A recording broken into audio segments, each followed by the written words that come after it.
Bagaimana Pak tanggapan Bapak terkait poster mahasiswa-mahasiswa yang mengkritik Bapak? Iya, itu kan sudah sejak lama ya. Dulu ada yang bilang saya ini kelemar-kelemar, ada yang bilang juga saya itu pelongo-pelongo. Kemudian ganti lagi, ada yang bilang saya ini otoriter. Kemudian ada juga yang ngomong saya ini bebek lumpuh.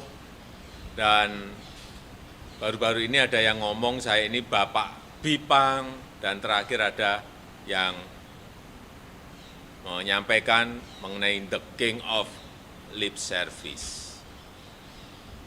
Ya saya kira ini bentuk ekspresi mahasiswa, dan ini negara demokrasi, jadi kritik itu ya boleh-boleh saja. Dan universitas tidak perlu menghalangi mahasiswa untuk berekspresi. Tapi juga ingat, kita ini memiliki budaya tata krama, memiliki budaya kesopan santunan. Ya, saya kira biasa saja, mungkin mereka sedang belajar mengekspresikan pendapat, tapi yang saat ini penting, ya,